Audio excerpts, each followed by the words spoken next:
Being fluent in a language is sort of the holy grail of language progress, right? And this is the question that everyone asks. If you say you're learning a language, they'll say, are you fluent? So what I try to explain to people is that it really just depends on what you mean by that. So I'll give an example. I studied in Israel, lived there for 5 years, right? I got pretty good at modern Hebrew, okay? I took classes in modern Hebrew. I could carry on conversations, gave presentations, etc., okay?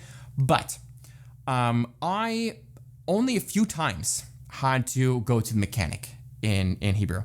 And let me tell you, when you are telling me words in Hebrew that I really don't understand in English, I don't really know car parts that well in English. I'm not gonna understand basically anything you're saying to me in Hebrew as you're trying to explain what's wrong with my car.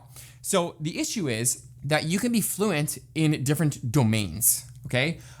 So you can be fluent when it comes to, for example, linguistics. So balshanut is the modern Hebrew word for linguistics. I was pretty good at, I took classes in the linguistics department and they were taught in modern Hebrew. I was pretty good at talking about linguistics in Hebrew, but I wasn't good at talking about car parts in Hebrew, okay?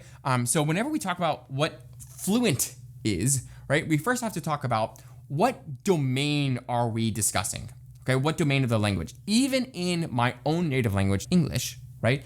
This is true for everyone. There are certain sectors that are very difficult for us to understand because of all the technical vocabulary and various complexities involved in entering that domain.